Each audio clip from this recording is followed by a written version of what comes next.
Nous avons la joie d'accueillir donc Laure Nouala, qui est auteure, puisqu'elle a été journaliste. Elle a été en charge de la rubrique écologie à Libération pendant très longtemps. La rubrique Terre, oui, pardon, excuse-moi. Elle est journaliste actuellement pour Reporter. D'ailleurs, à ce propos, je signale un très bon article sur le prix libre des festivals. On l'a relayé sur notre site, tout à fait d'actualité. Elle est réalisatrice également, et je vais lui passer la parole au plus vite. Voilà, il va se passer plein d'autres choses après. Les concerts commencent plus tard, mais cet après-midi, il faut venir en masse suivre les conférences, les débats. Voilà, et les ateliers.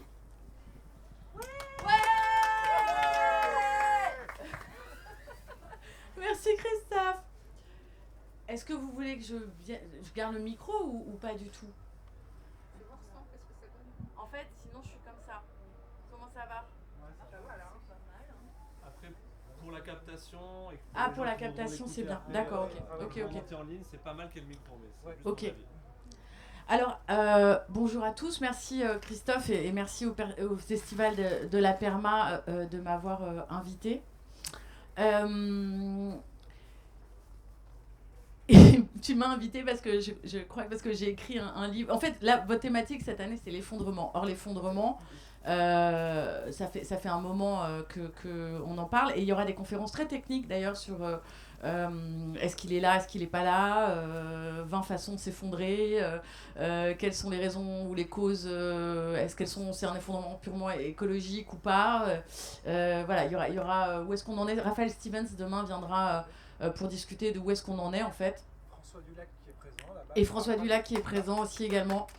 Il parlera de climat. Et il nous parlera d'effondrement, de climat. Et puis, il se trouve que l'effondrement, en tant que journaliste environnemental, je l'ai rencontré, je suis tombée dedans en 2000, donc il y a 24 ans, et je suis toujours là. Du coup, c'est possible de traverser ces bonnes nouvelles en étant debout, en restant debout, mais je ne l'ai pas toujours cru. Disons que la partie que moi j'aborde, c'est plutôt la gestion émotionnelle, on va dire, la gestion dans son quotidien des questions d'effondrement et de fin du monde tel qu'on le connaît et de limites planétaires et comment est-ce qu'on intègre tout ça au quotidien tout en essayant de continuer à faire la nouba, d'être vivant et voilà. Du coup, en 2000, j'arrive moi à Libération, on crée la page Terre et je fais partie d'une espèce un peu spécifique, c'est le journaliste environnemental. Il se cogne ça tous les jours. Le climatologue se cogne ça tous les jours. L'océanographe se cogne ça tous les jours. Le militant au pull troué de Greenpeace au fin fond d'un... Bon non, Greenpeace, ils n'ont pas des pulls troués. Mais le militant, en tout cas, d'ONG environnementales qui en parle, qui fait des plaidoyers en permanence, se cogne ça tous les jours. Donc ça fait quelques métiers comme ça qui sont hyper en frontal de ça. Et dans les années 2000, on ne parlait absolument pas des questions émotionnelles que ça pouvait générer.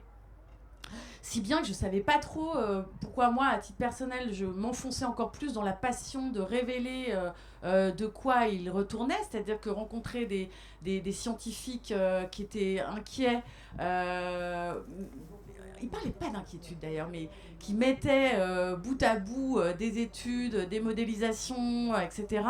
On voyait bien que ça allait quand même dans une direction qui avait été annoncée d'ailleurs dans les années 70, c'est-à-dire un peu le mur. Et là, en fait, à traiter ça quotidiennement, c'était particulièrement difficile. C'est le royaume de la mauvaise nouvelle. Il n'y a pas, à l'époque, dans les années 2000, 2005... si, il y a une bonne nouvelle, on a eu le prix Nobel de la paix avec le GIEC, qui a eu le prix Nobel de la paix en 2007. Bon, regardez. On a augmenté le nombre de ppm dans l'atmosphère depuis largement. On a eu quoi d'autre comme bonne nouvelle Non. Du coup, ce qui s'est passé, le Covid, c'était une excellente nouvelle. Alors là, ouais, c'est pas pour les gens morts, bien sûr, mais pour ceux qui, pour la nature, on va dire, qui pendant un mois à peu près a pu se régénérer. On a une baisse des émissions de CO2 de 8%, je crois. Il y a 3 baisses des émissions de CO2. La fin du mur 1991. Je parle sous la houlette d'un climatologue ou d'un scientifique. En tout cas, on a 91 la chute du mur. la fin de l'URSS, la baisse des émissions de CO2. 2008, la crise des subprimes, baisse des émissions de CO2. Et le Covid, 2019-2020, baisse des émissions de CO2, de 8% à peu près, qu'on a beaucoup rattrapé d'ailleurs depuis. Donc en fait, on sait qu'il y a une courbe comme ça qui accélère. On a une grande accélération depuis le XXe siècle. Bon, vous êtes au courant. Qui n'est pas au courant ici ? C'est la merde. Ouais. Voilà. Non mais en fait, je vous fais un petit retour en arrière par rapport à mon expérience parce que aujourd'hui, il y a énormément d'outils à disposition pour pouvoir encaisser ces nouvelles, en parler et d'ailleurs, on va en parler parce que je ne vais pas faire qu'une conférence descendante. Mais à l'époque, c'était une grande solitude et une grande désespérance. Du coup, je crois que je suis bien tombée en dépression écolo dans les années 2008-2009. Pourquoi ? Parce qu'en 2009, on a le sommet de Copenhague et suite à cette obtention du prix Nobel de la paix, le GIEC était plus renommé que jamais. Et en 2009, c'était un petit peu dans les rendez-vous des conférences internationales pour le climat. 2009, c'est le moment, l'époque où on doit donner une continuité au protocole de Kyoto, qui a été signé en 1997, et qui nous donnait quand même des objectifs de réduction des émissions de CO2 assez clairs. Donc, par rapport aux années 90, on devait baisser de temps, etc. Évidemment, on explosait les compteurs. Et alors, à Copenhague, l'idée, c'était de donner une succession au protocole de Kyoto, ce qui a été un échec assez cuisant, en dépit de la présence des plus grands de la planète, de Sarkozy à Obama, en passant par Lula, etc. Et donc, du coup, on n'a rien signé, à part un accord ni contraignant, ni rien. Donc là, ça a été vraiment une dégringolade à mon sens, parce qu'à l'époque, je croyais encore aux outils politiques de négociation internationale pour essayer de contrer tout ça. Mais j'imagine que ça vous fait rire, parce que, oh là là, quelle naïveté, mais en même temps, voilà, c'était comme ça. Et là, je me dis, putain, faut que j'écrive un livre, c'est comment rester écolo sans devenir dépressif. Sauf que c'était trop tard, je l'étais déjà. Et je me suis dit, bon, je vais écrire un livre, c'est comment rester écolo sans finir dépressif. C'est-à-dire, en gros, le projet, c'était, faut tomber dans cette dépression, dans cette lucidité qui nous emmène dans la courbe du deuil. Vous connaissez la courbe du deuil, tous ? Qui ne la connaît pas ? Des petits nouveaux. Alors, welcome dans la courbe du deuil. Courbe du deuil, d'abord, on découvre l'étendue des problèmes. On rentre dans une forme de sidération. Une sidération telle qu'on se dit, mais attendez, si c'était si important que ça, on nous aurait parlé, on en parlerait tout le temps, etc. Bon, ça ne doit pas être si grave que ça. Le cerveau, quand on a une somme de trop grandes mauvaises nouvelles, se met en mode off, en mode déni. Et donc, beaucoup de personnes rentrent dans le déni après la sidération.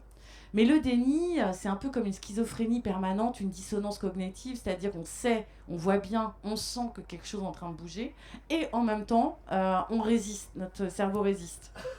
À force de résister, cette dissonance cognitive, cette espèce de schizophrénie, nous fait tomber un peu en dépression, parce que c'est une lutte perdue d'avance avec nos émotions. Et alors là, je dis bonne nouvelle, on tombe en dépression.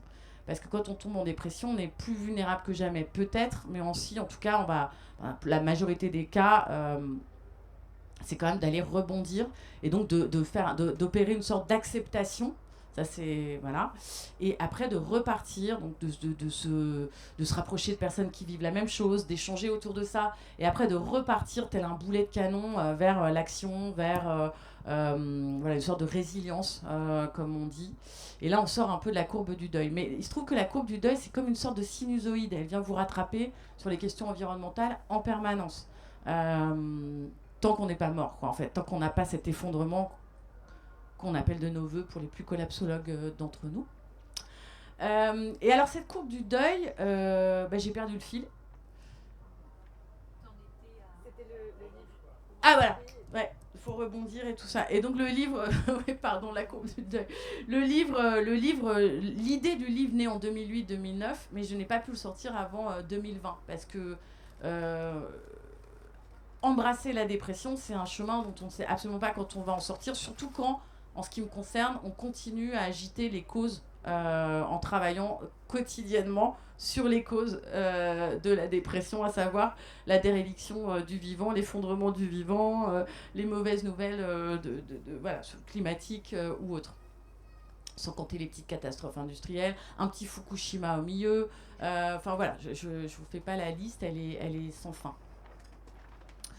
Et quand le livre est sorti, c'est donc en 2020. On parlait pas à l'époque d'éco-anxiété. Est-ce que certains d'entre vous sont sujets à l'éco-anxiété ?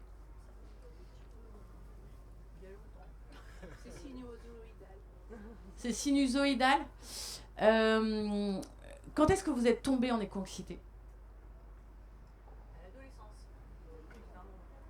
Voilà. Récemment, À l'apparition de Tout peut s'effondrer. Tout peut s'effondrer 2015, Pablo Servigne, Raphaël Stevens, Gauthier Chapelle. Ouais. Bah toi c'est ton travail, donc je pense que ça va pas. Anxieux depuis l'âge de 7 ans où j'ai appris que le soleil allait. Ah oui, dans quelques milliards d'années. Waouh. Ouais. Est-ce que vous en êtes sortis du coup ? Un peu. Si. Et on peut être éco-énervé aussi. Éco-furieux. Alors oui, effectivement, maintenant, il y a beaucoup de termes qui sont arrivés. Depuis l'éco-anxiété, ça ne plaît pas aux gens qui voudraient qu'on aille renverser le capitalisme exclusivement sans s'occuper de nos émotions, qui sont éco-furieux. Ça ne plaît pas forcément aux plus jeunes d'entre nous qui veulent absolument avoir une sorte d'optimisme béat, chevillé au corps, et eux, ils sont éco-lucides. Moi, je continue à penser qu'il y a une sorte d'anxiété, parce que même si c'est pas les questions environnementales qui nous touchent, on est sur, je dirais, la politico-anxiété également, on est sur la sociéto-anxiété, sur le sens du travail anxiété. Enfin, il y a une espèce de globalisation de nos anxiétés qui, voilà, les questions environnementales finalement ne font partie que d'un tout. Mais en fait,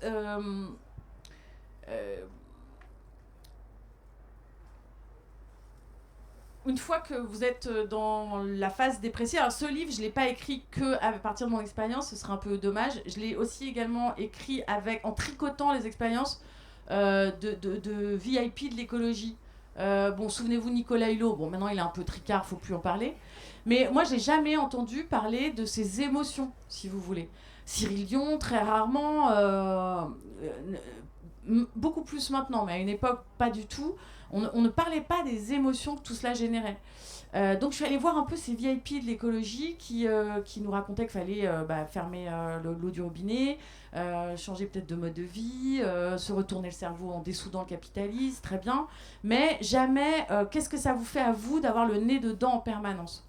Et donc là, dans cet ouvrage, ils ont un peu partagé leurs émotions. L'éco-anxiété, elle se traduit par...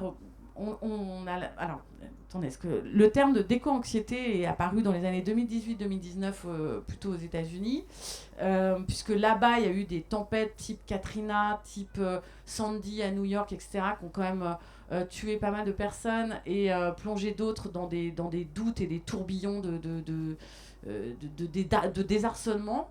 Et à partir de là, il s'est développé quand même ce truc d'aller voir de quoi il retourne. Alors, on n'a toujours pas de définition claire dans les maladies mentales, vous savez, dans le truc de l'OMS, là, le DNNS, où on répertorie toutes les maladies mentales, toutes les neuroatypies. Comment ? C'est une saloperie, le machin américain. Ok. En tout cas, l'éco-anxiété, donc du coup, c'est un autre débat. Mais effectivement, il n'y a pas la définition, en tout cas nulle part, on va dire académique, de cette éco-anxiété. Mais plusieurs personnes ont déjà travaillé dessus de longue date et il ressort que 4 émotions basses nous étreignent à chaque fois qu'on pense à ces sujets-là. Lesquels ? La colère.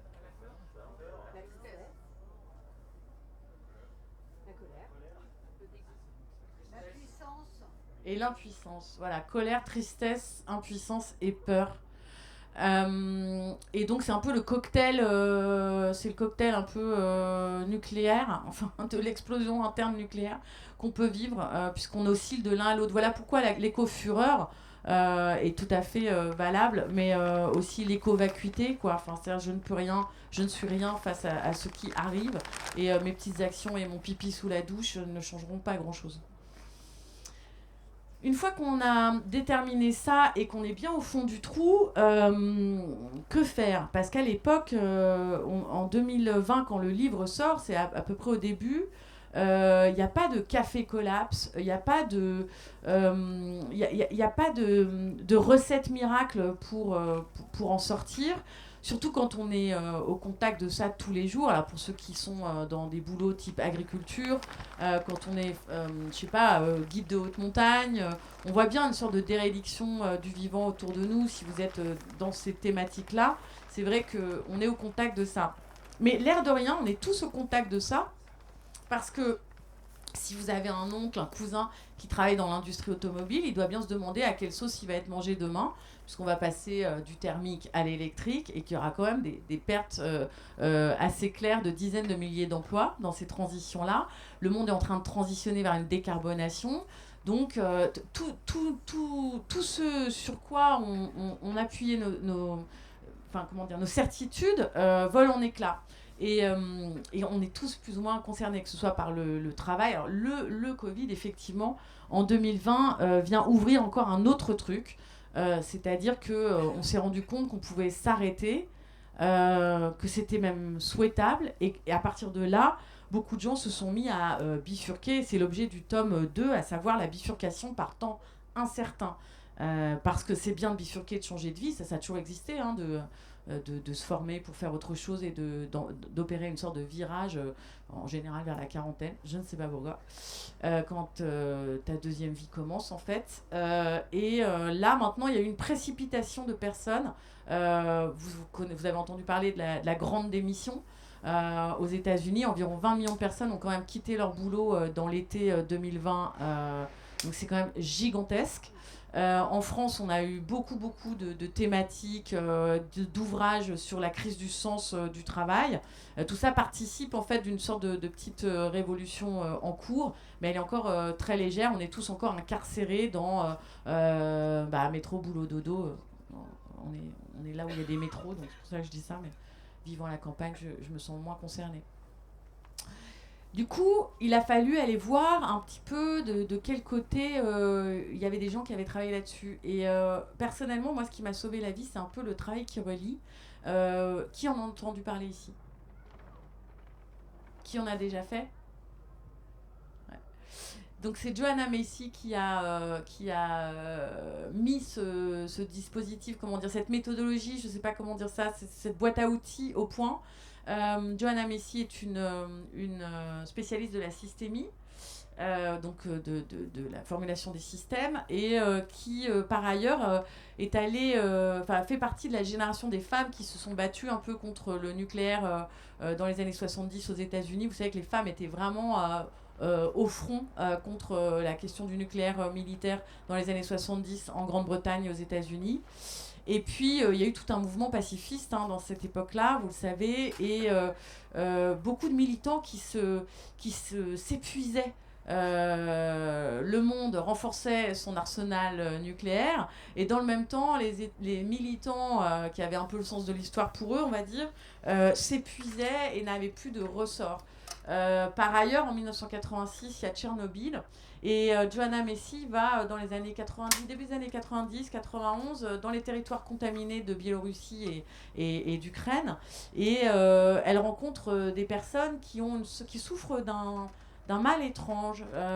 C'est le deuil de l'invisible, le deuil de la terre. Vous ne pouvez plus vivre à Tchernobyl dans ces terres contaminées. Vous devez quitter ce territoire. Et pourtant, ce territoire vous semble absolument impeccable. Je veux dire, la radioactivité est inodore, incolore, elle est invisible. Et elle se retrouve face à des personnes qui souffrent de ce mal, d'une espèce de nostalgie du paysage, de nostalgie de la terre, des ancêtres. On doit partir et on ne comprend pas exactement pourquoi.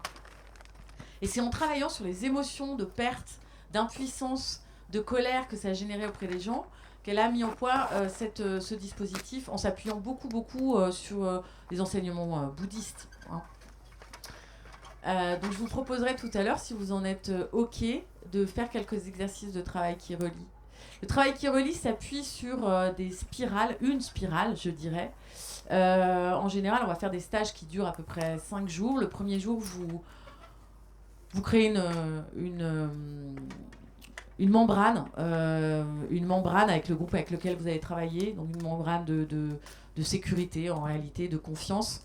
Le deuxième jour, vous vous ancrez dans la gratitude, parce qu'après tout, on est quand même sur une planète où il y a du vin nature, du chocolat, des bières. Donc merci quand même, des framboises, des pommes, enfin merci. Hein. Et puis on est la seule un petit peu dans l'univers à ce jour connu où il y aurait la vie et une vie quand même assez sympatoche. Regardez, on est au milieu de cette nature prodigue, c'est un miracle cette planète. Donc gratitude à fond les ballons pendant une journée. Et puis la troisième journée, vous allez commencer à honorer votre peine pour le monde. Parce que quand vous arrivez dans un stage de travail qui relie, si vous avez un peu de peine pour le monde, vous oscillez entre vos 4 émotions basses, que ce soit la colère, la hargne même, la fureur, ce sentiment d'injustice qui est bon, hein, à bonne dose, hein, ça nous permet d'aller manifester et d'aller voter. Pour après avoir encore plus les boules.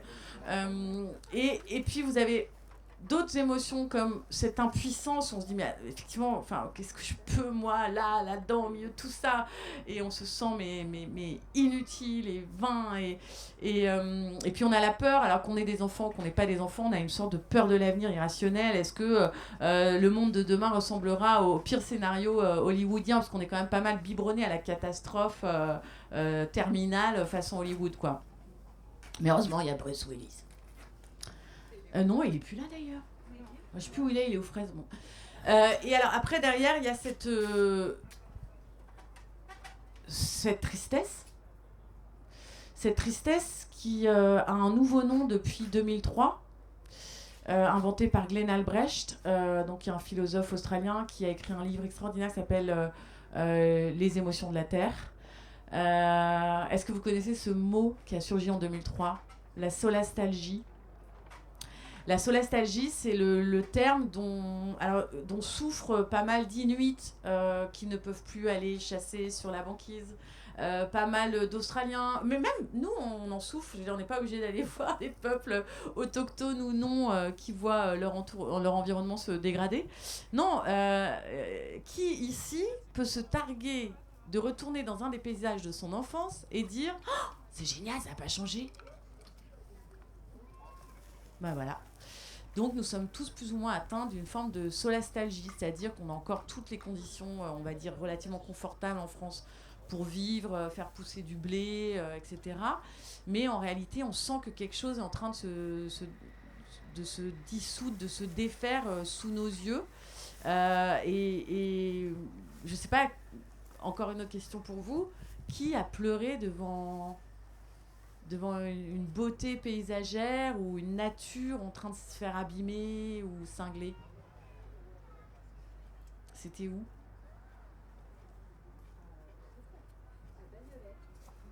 À Bagnolet.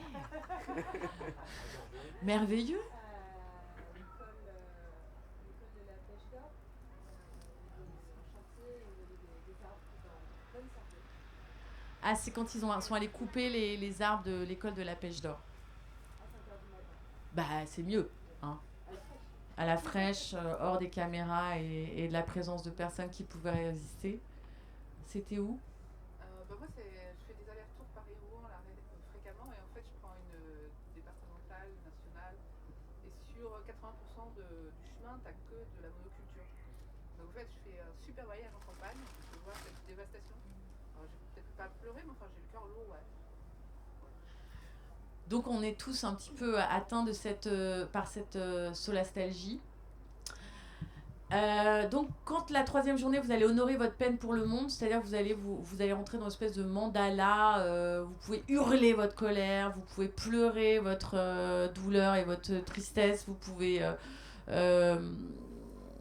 hurler en général, c'est ça que font les gens, ils pleurent, ils tapent, enfin bref, on est épuisé le soir, on va dormir.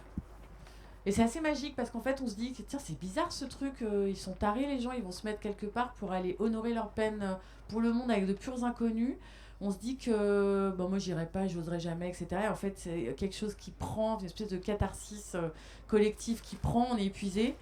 Et quand on a bien tiré la chasse de ces émotions basses, le lendemain, il y a comme une sorte de... Vous savez, comme les jours où il a plu toute la nuit et le ciel est bleu le lendemain et l'air est beaucoup plus frais et il y a une sorte de truc nettoyé. On a la sensation d'avoir un psychisme un peu nettoyé. Et là, on se met à changer de regard sur le monde. Et il y a plein de petits exercices qui permettent de renverser la proposition comme quoi nous serions que victimes et de reprendre un peu le pouvoir, de se réempouvoir, être en capacité à lutter, à agir et finalement à faire la paix, à accepter de quoi il retourne. Parce que moi j'adore la phrase de Marc Aurèle, un grand empereur romain qui a écrit Les Pensées pour moi-même. Et je ne sais pas si... je vous dirai après. La phrase, c'est avoir la force de changer ce que je veux changer, le courage d'accepter ce que je ne peux pas changer, et la sagesse de faire la différence entre les deux.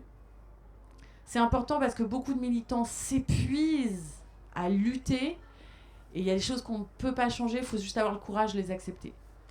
Et c'est vrai qu'on doit avoir le courage là, à ce jour, même si on arrêtait tous les moteurs thermiques, toutes les émissions de CO2, de savoir qu'on a un système assez inerte pour plusieurs décennies, voire peut-être centaines d'années, et on va vers une progression de la température, quoi. Et puis de toute façon, une dévastation du vivant et plein d'autres choses, une acidification des océans, une désoxygénation des océans, une montée des eaux, enfin je vous laisse tranquille.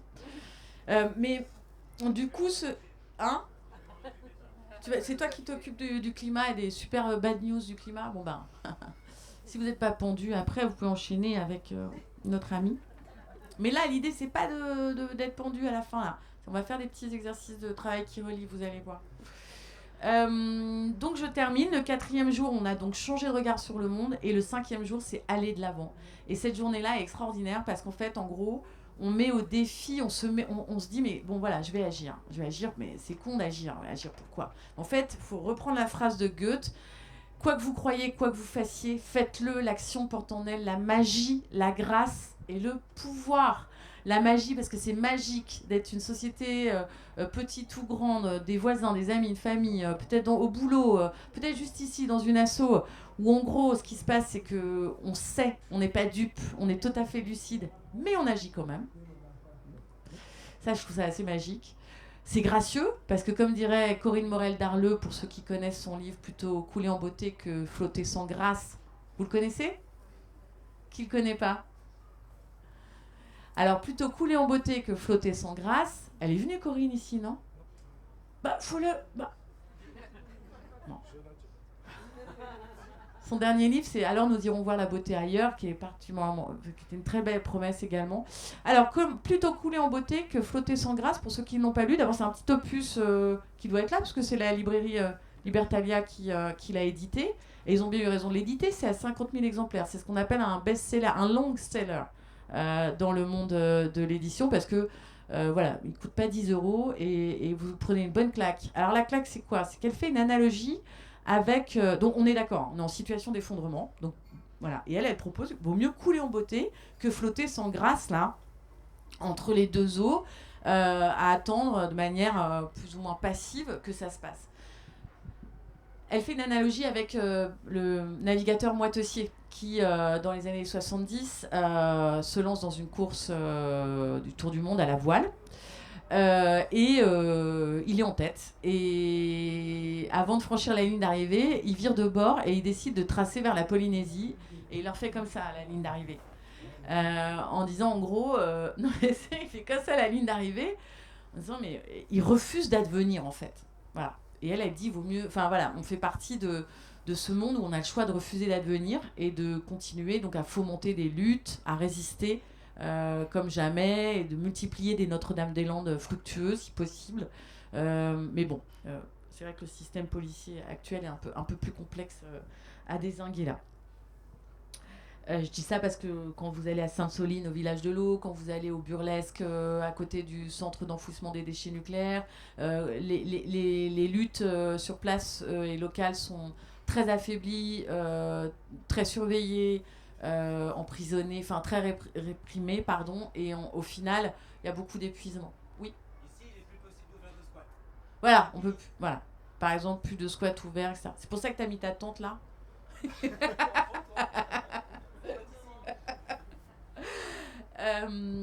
Et voilà, et donc dans ce triptyque en fait, l'action porte en elle la magie, la grâce et le pouvoir, il y a quelque chose de gracieux à refuser d'advenir. Voilà, ça c'est le propos du livre, de plutôt couler en grâce, non, plutôt couler en beauté que flotter sans grâce.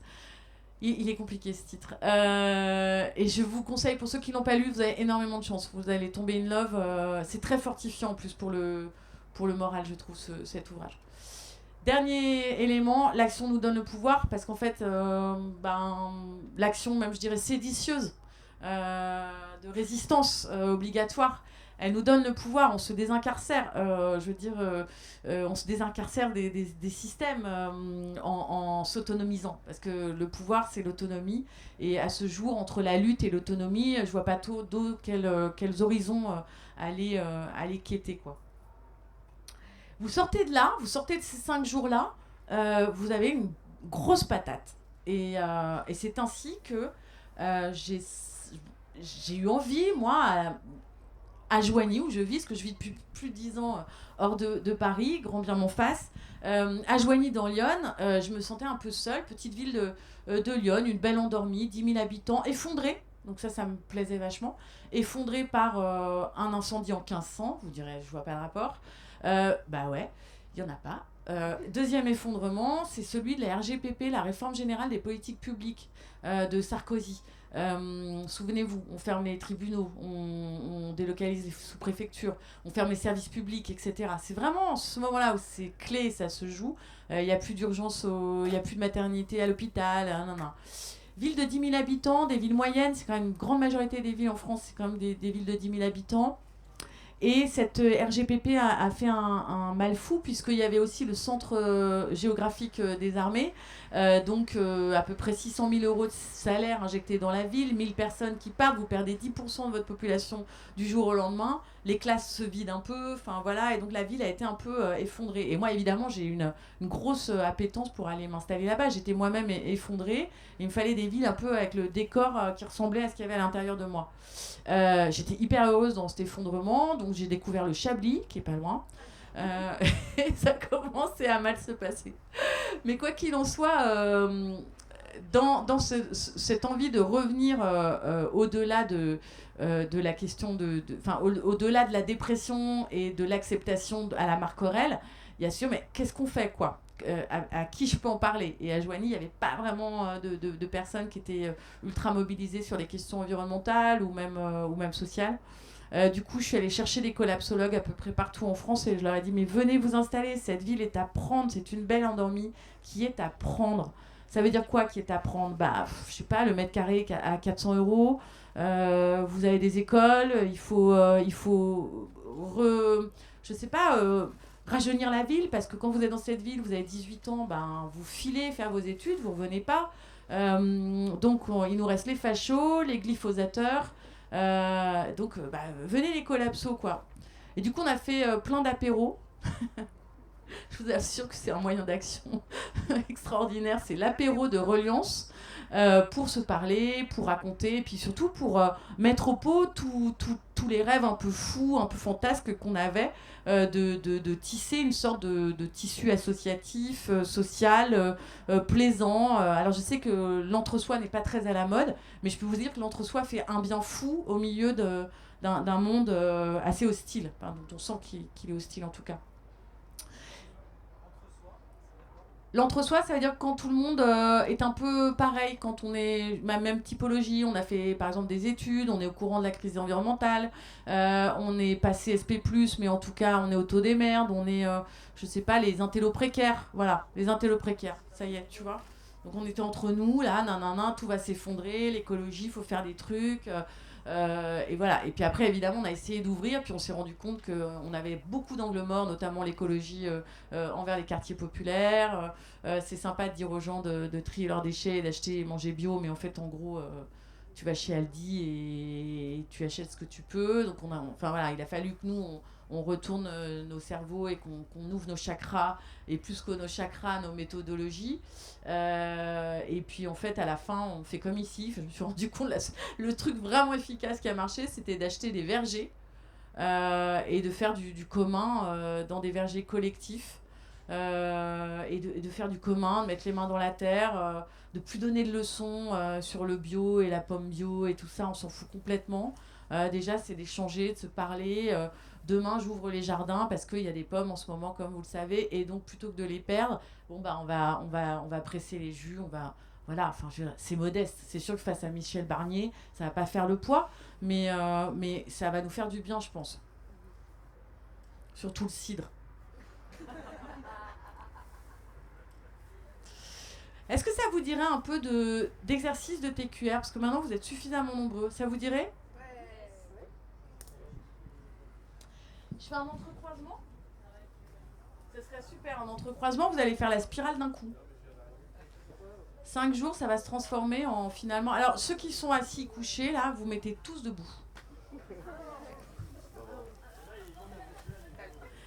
Ouais, j'ai le texte. Et en fait, c'est pas... Vous inquiétez pas, hein, c'est pas quelque chose de...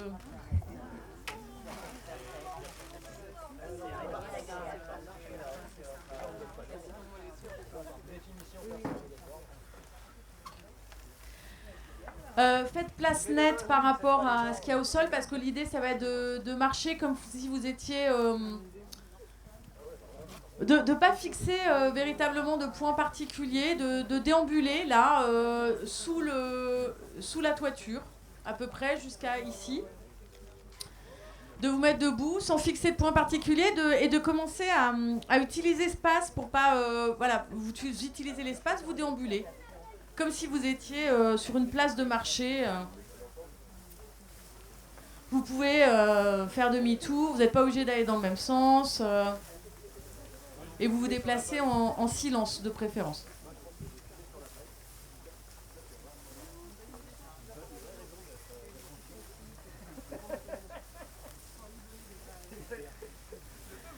Est-ce que vous pourriez faire comme si vous traversiez un marché à midi, là?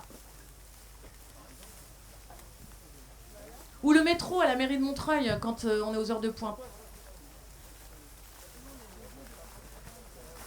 Vous marchez d'un pas plus énergique, là. Vous êtes quelqu'un de très important, vous avez plein de choses à faire. Énormément de choses à faire. On vous a confié des tâches très importantes. Et chaque personne que vous croisez un peu dans votre chemin, là, ça va. C'est bon, là. Circulez et puis ressentez dans votre corps un peu la tension de devoir vous frayer un chemin au milieu des autres. Tous les autres sont des obstacles. Toi, t'as l'obstacle cool. Hein.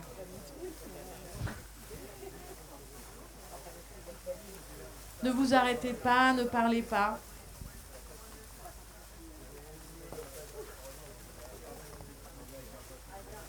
Maintenant, vous pouvez ralentir un peu et puis regarder les visages autour de vous.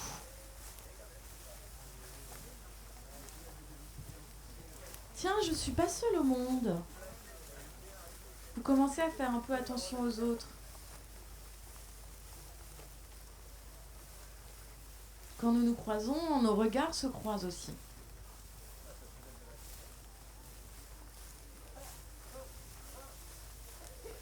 Puis à un moment donné, vous allez vous trouver face à quelqu'un et puis vous allez vous arrêter.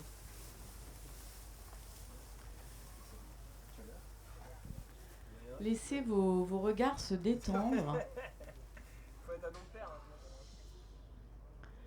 Laissez vos regards se détendre et laissez-vous vous rencontrer par les yeux. Sans parler, prenez un peu conscience de la présence de l'autre. Tiens, voici quelqu'un de vivant sur la planète Terre. Il est né dans la même période de crise, de confusion, de précipitation que vous. Mais cette personne ne se presse plus maintenant. Elle est simplement là. Elle a choisi d'être là, d'ailleurs, au mur à pêche, aux estivales de la permaculture. Ne pensez pas qu'elle avait pas autre chose à faire, hein.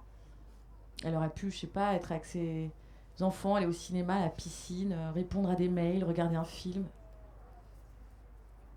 Non, non, elle a choisi d'être ici, avec nous, pour se relier aux autres, pour faire face à ce monde en crise, pour construire des liens plus forts. Il ou elle a choisi d'être ici, entouré de nature, de stands sur le solaire, de pommes, de toilettes sèches.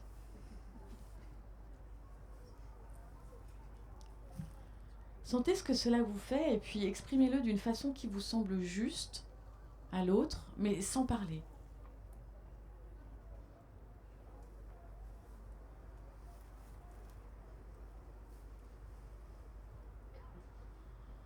Et nous poursuivons notre route et nous continuons à nous entrecroiser, pardon. Cette fois, vous pouvez vous effleurer comme des algues au fond de l'océan ou des herbes dans le vent. À votre rythme, hein, sans précipitation.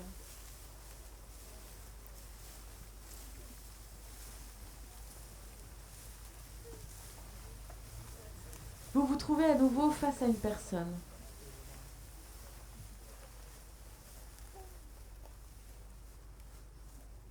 Et vous prenez sa main dans la vôtre. Regardez cet être, ce frère ou cette sœur qui vient de parler des choses qu'il aime dans la vie ou de ce qu'il veut protéger, qui veut retrouver de l'élan dans son travail ou dans la vie, qui se laisse toucher par la magie du moment et qui sait se laisser toucher par la bonté d'un autre être humain.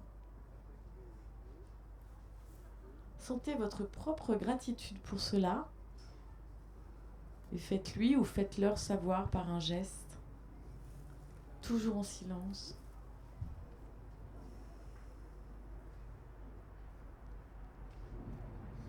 Zou! On continue à se déplacer.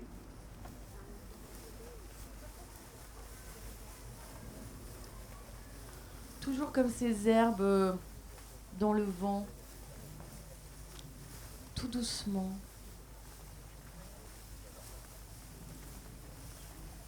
Et de nouveau, nous nous arrêtons en face de quelqu'un.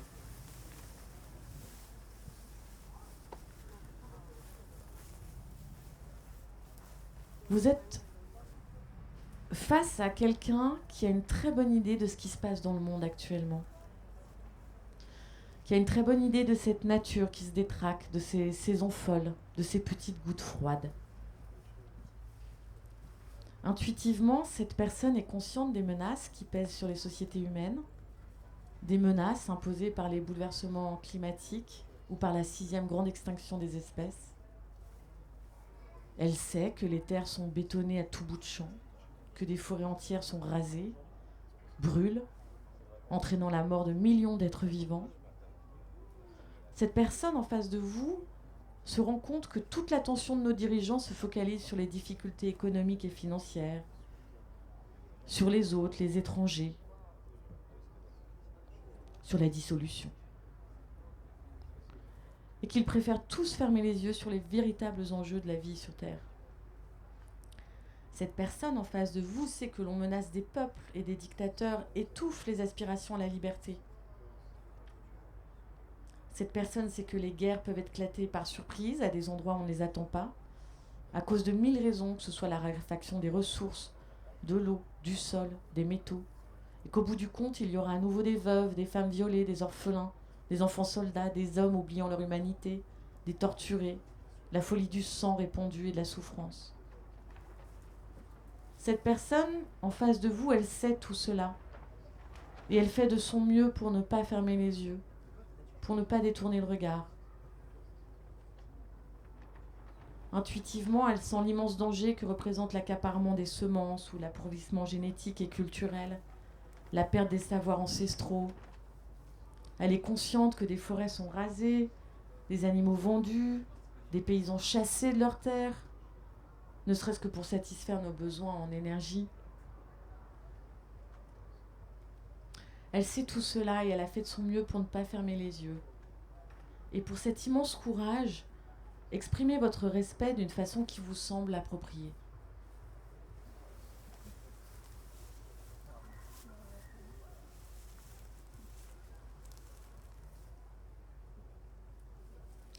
Et nous continuons à nous entrecroiser.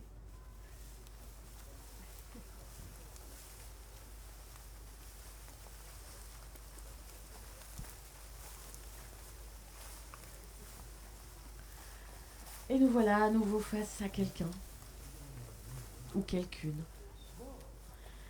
Et nous prenons à nouveau sa main dans la nôtre, sa main droite même. Mais cette fois, au contact, nous fermons les yeux. Fermez les yeux de sorte que toute votre attention puisse se concentrer dans la sensation de se toucher. Mais qu'est-ce que vous tenez là dans la main? Quel est cet élément? Il y a de la vie dedans. Si vous étiez quelque part dans l'espace, dans les amas intergalactiques, et que vous le saisissiez, vous sauriez que vous êtes chez vous. On n'en fabrique nulle part ailleurs. C'est une main humaine qui vient de terre. Et il a fallu 5 milliards d'années de conditions propres à cette planète pour la façonner. Prenez vos deux mains et tournez-la. Enfin, prenez cette main, dans vos deux mains et tournez-la, sentez-la, pliez-la. Sentez cette main, explorez-la avec une grande curiosité, comme si vous n'en aviez jamais touché auparavant. Comme si vous veniez d'un autre système solaire et que vous étiez en mission de recherche. Notez la complexité de la structure osseuse. Notez la subtilité de la musculature. Le coussinet sensible et moelleux de la paume, celui du bout des doigts. Aucune coquille solide, aucune fourrure épaisse n'entoure cette main. Elle est vulnérable, facile à casser, à briser, et pourtant c'est un instrument de connaissance autant que d'action. Ouvrez votre conscience à son voyage à travers le temps. C'était une nageoire autrefois dans les mers primordiales où la vie a débuté, tout comme elle l'était de nouveau dans cette vie, dans le ventre de sa mère. Depuis lors, d'innombrables aventures l'ont façonnée. Cette main a été en contact avec l'arbre et le vent, affinant son intelligence. Cette main, les ancêtres sont en elle, des ancêtres qui ont appris à monter sur la terre ferme, à grimper, à saisir, à tailler des pierres, à cueillir des herbes et à les tresser en panier, à ramasser des graines, les semer, les récolter, les semer à nouveau, à faire du feu, à le transporter couvert au cours des longues marches des as de glace. Tout cela est dans cette main, issue d'une longue succession ininterrompue d'aventures. De la même manière, ouvrez votre conscience au voyage de cette main dans cette vie-là, particulière, depuis qu'elle s'est ouverte comme une fleur en sortant du ventre de sa mère. Une main habile qui a tant appris à atteindre un sein ou un biberon, à nouer des lacets, à écrire et à dessiner, à essuyer des larmes et à donner de la tendresse. Vous savez qu'il y a des gens qui vivent maintenant et qui pensent qu'ils ont de la valeur et méritent d'être aimés grâce à ce que cette main leur a appris. Il y a des gens qui vivent ou qui vont... Il y a des gens qui vivent maintenant et dont le dernier contact viendra peut-être de cette main. Et qui pourront aller vers la mort en sachant qu'ils ne sont pas seuls, mais toujours liés à la toile de la vie. Vous savez qu'il y a des personnes qui vivent maintenant et qui seront guéries dans leur corps ou leur esprit par le pouvoir qui circule dans cette main. Ressentez à quel point vous voulez que cette main soit forte et entière pour servir les autres et la planète dont elle fait partie. Combien vous souhaitez qu'elle joue son rôle dans la construction d'une culture de santé, de dignité, de beauté. Et avant de partir, apprenez-la par cœur pour pouvoir toujours vous souvenir qu'elle fait partie de votre monde. Sans mots, exprimez votre appréciation de cette main et tous vos souhaits pour elle.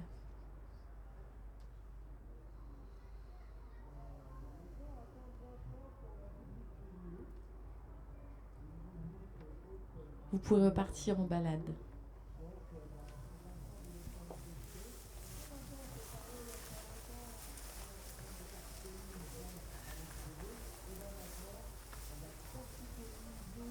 En continuant à nous déplacer, nous arrivons à notre dernière rencontre.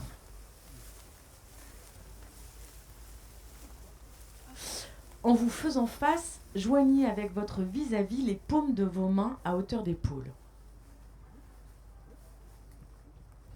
Vous voyez devant vous une personne qui vit maintenant en ces temps emplis d'incertitudes, d'épreuves et de défis.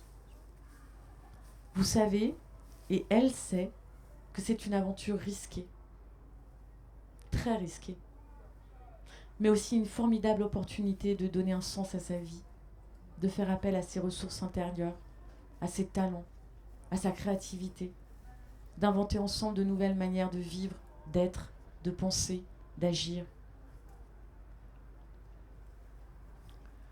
Laissez votre conscience s'ouvrir à la possibilité bien réelle que cet homme ou cette femme, face à vous, jouera ou pourra jouer un rôle décisif dans la guérison de notre planète.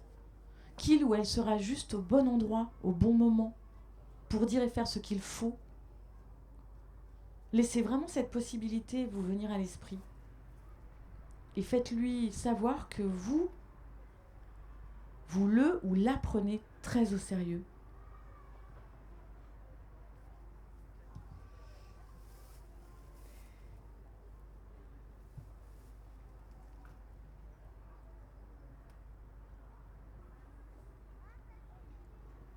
Et maintenant, vous pouvez choisir une autre paire pour échanger un instant à 4 sur ce que vous venez de traverser.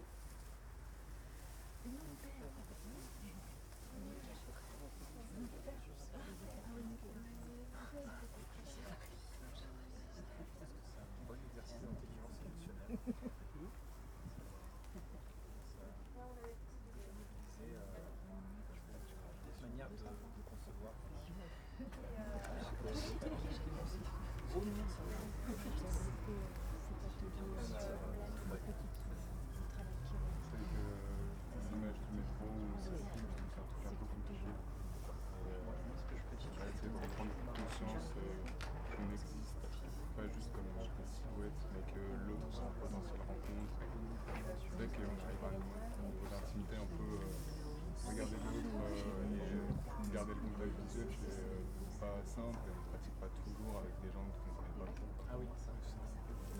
Ouais, ou même physiquement, je veux dire, toucher la main de l'autre et oser l'explorer. Il y a une fuite de l'autre un peu. J'avais jamais réalisé que ce. Non, moi je Ah oui. Parce qu'il y a des personnes. J'avais l'impression que en fait les gens Ah oui, d'accord. On sait jamais quoi, ça peut se contaminer par regard, ouais, c'est... Il faut en battre ce aussi sur les yeux.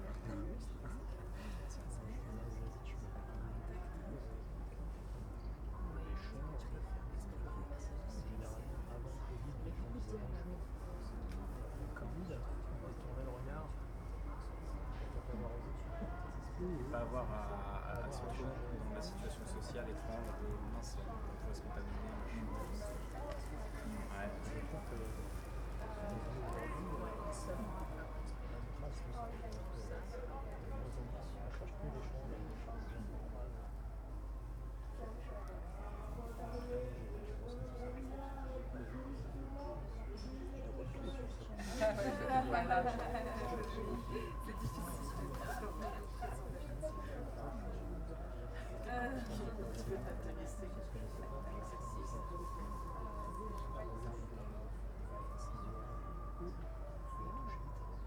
j'ai bien aimé les mains, les yeux fermés, parce que j'avais du mal un peu avant à me laisser aller. J'étais vachement dans j'avais tout des rectus et à avoir du mal à soutenir quand même sur le regard de l'autre. Et là, de fermer les yeux, t'es dans la chaleur de l'autre, la douceur des mains ou pas. Ça met plus au jeu. Ouais. Je trouve que c'était. Moi, j'ai bien aimé le côté l'exercice. Juste maintenant, on garde bien à l'esprit que la personne qui est en face de toi, en fait, elle est sensible aux mêmes choses, elle est arrivée à la même conclusion et tout. Parce que c'est vrai que fait, il faut, comme les autres, des parfaits échantillons de gens que je pourrais croiser aussi dans la rue. J'aurais pas imaginé qu'ils avaient un état d'esprit sensible à ça, voire militants, qui ont envie de gagner du courage et d'agir. Et pendant longtemps, moi, j'avais un peu une vision de, comme dans mon entourage proche, les gens étaient démissionnaires et dans longtemps, c'est pas de nous, etc. Moi, je ne comprenais pas cette manière de penser, donc j'ai fini par beaucoup me renfermer sur moi-même avec cette idée que finalement j'étais un peu seul, quoi. Et je pense que c'est intéressant comme exercice parce que ça permet de dépasser cet a priori de on est seul juste à cause de l'étiquette.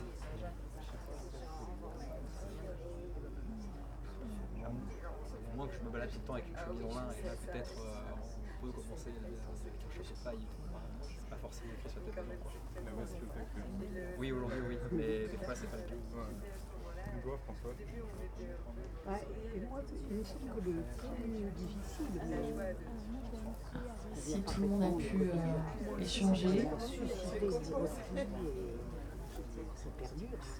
Mais est-ce que vous pouvez le revenir plus difficile, c'est pas le en contact, collégial? c'est assez facile le contact, c'est le regard, se fixer le regard.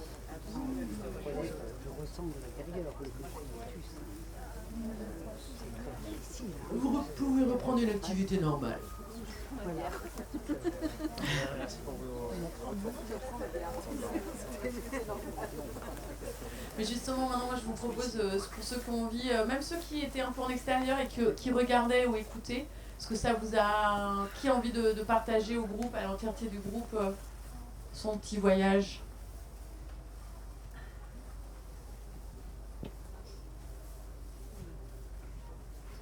Moi, la première fois que je l'ai fait, j'étais en larmes. Hein. J'étais en larmes sur la question de cette main qui a fait ce voyage depuis des temps immémoriaux et... Voilà, j'ai dit.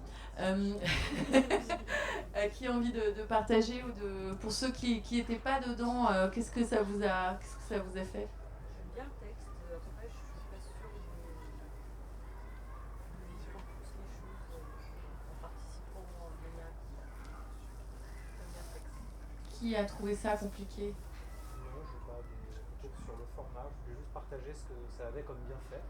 Si c'est dans les retours qui sont intéressants. Ah bah ok.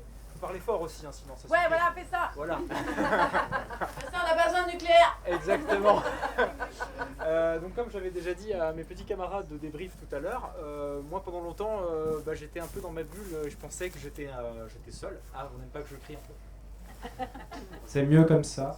Donc pendant longtemps, moi j'avais l'impression d'être un peu seul dans ma bulle parce que mon entourage proche ne partageait pas vraiment mes aspirations militantes ou ma sensation qu'on était en quelque chose d'absolument illogique. Et en fait, c'était pas évident de savoir qu'il y avait déjà des gens qui partageaient ce sentiment et qui avaient envie d'œuvrer. Et à moins d'aller dans un écolieu où on sait déjà qu'on va, ou dans une ZAD où on sait déjà qu'on va trouver des aspirants, des gens qui sont déjà dans cette démarche, dans la vie de tous les jours, on les imagine pas.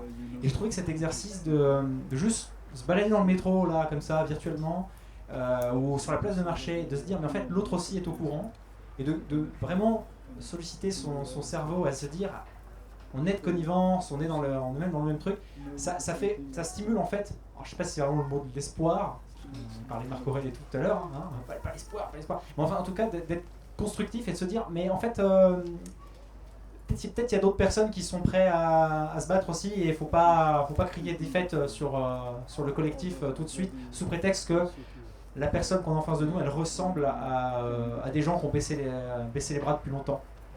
Voilà. Quelqu'un veut le micro? Une réponse, un droit de réponse. On a beaucoup parlé, enfin on n'en a pas beaucoup parlé, mais en tout cas effectivement en 2015 quand Pablo Servigne sort son livre Comment tout peut s'effondrer, avec Raphaël Stevens qui sera là demain et Gauthier Chapelle.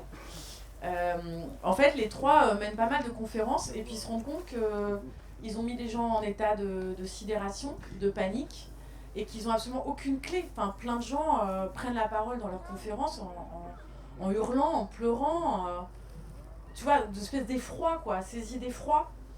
Et c'est pour ça qu'ils ont écrit Une autre fin du monde est possible. Dans laquelle il parle pas mal du travail qui relie et de cette sensation qu'en fait on est très nombreux, beaucoup plus nombreux. Eux, ils ont mis des mots sur des choses que, par exemple, toi, tu avais l'intuition depuis tes 6 ans ou depuis tes... Enfin, oui, enfin, il y en a qui... On a tous... Enfin, pas tous, mais souvent, on n'a pas besoin d'une révélation ou de lire un livre. C'est juste qu'il y a une sensation, qu'il y a un truc qui tourne pas rond. Et comment...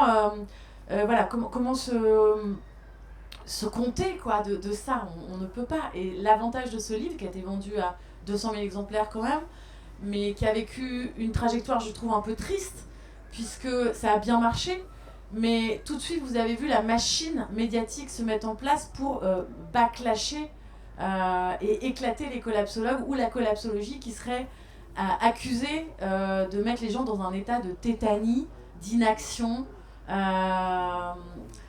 voilà. Et donc Pablo, vous l'entendrez plus trop. Là, il vient de sortir un livre, ça s'appelle Le pouvoir du suricate. C'est comment est-ce qu'on gère ses peurs. Il est parti sur un autre truc, moins sur un champ politique et voilà. Et je trouve que la collapsologie en a pris trop plein la figure.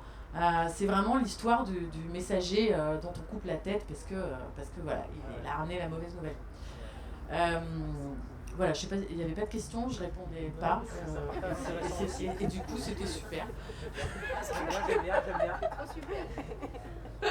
Est-ce que quelqu'un avait envie de partager aussi ce qu'il a ressenti pendant le... Cet exercice s'appelle les entrecroisements.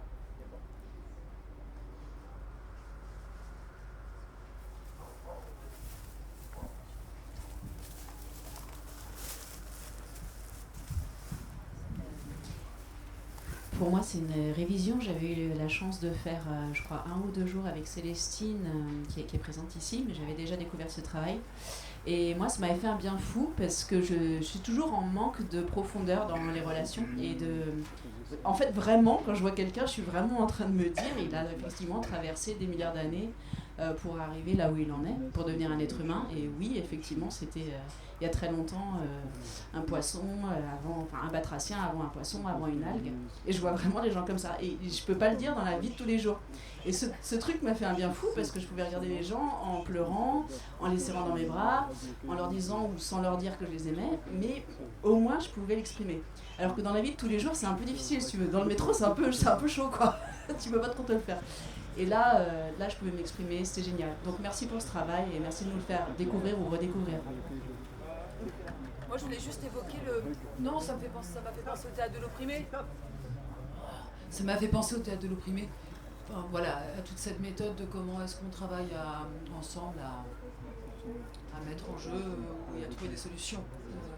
Et c'est vrai qu'il y a plein d'outils du théâtre ou de la méditation qui sont entrecroisés. C'est assez joli. Voilà, c'est la question, c'est est-ce qu'on arrive dans le métro. J'essaye moi en ce moment d'avoir moins peur des gens que je recroise dans le métro. Et donc ça va peut-être m'aider pour les semaines à venir.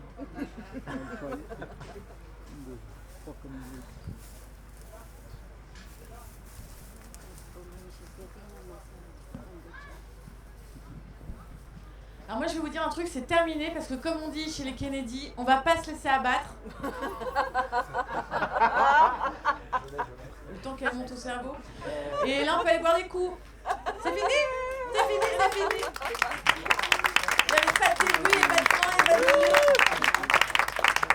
Alors, un immense merci à Laure. Désolé, on essaie de rattraper le retard parce qu'en fait tout s'enchaîne après d'un point de vue technique. Bien entendu, elle va rester avec nous, donc si vous avez envie de passer du temps à discuter avec elle, elle sera présente. Tu es là demain, Laure ? Voilà. Et évidemment, son ouvrage est en vente à la très bonne librairie que je recommande vivement, la librairie Libertalia, comme elle l'a dit, peut-être pas d'ailleurs. La librairie Libertalia cette année est située dans la parcelle de l'Orvet, donc il faut aller côté four à pain, vous descendez et là il y a l'espace où ont lieu les discussions, les débats organisés par Martin. Et là encore un grand merci et puis peut-être que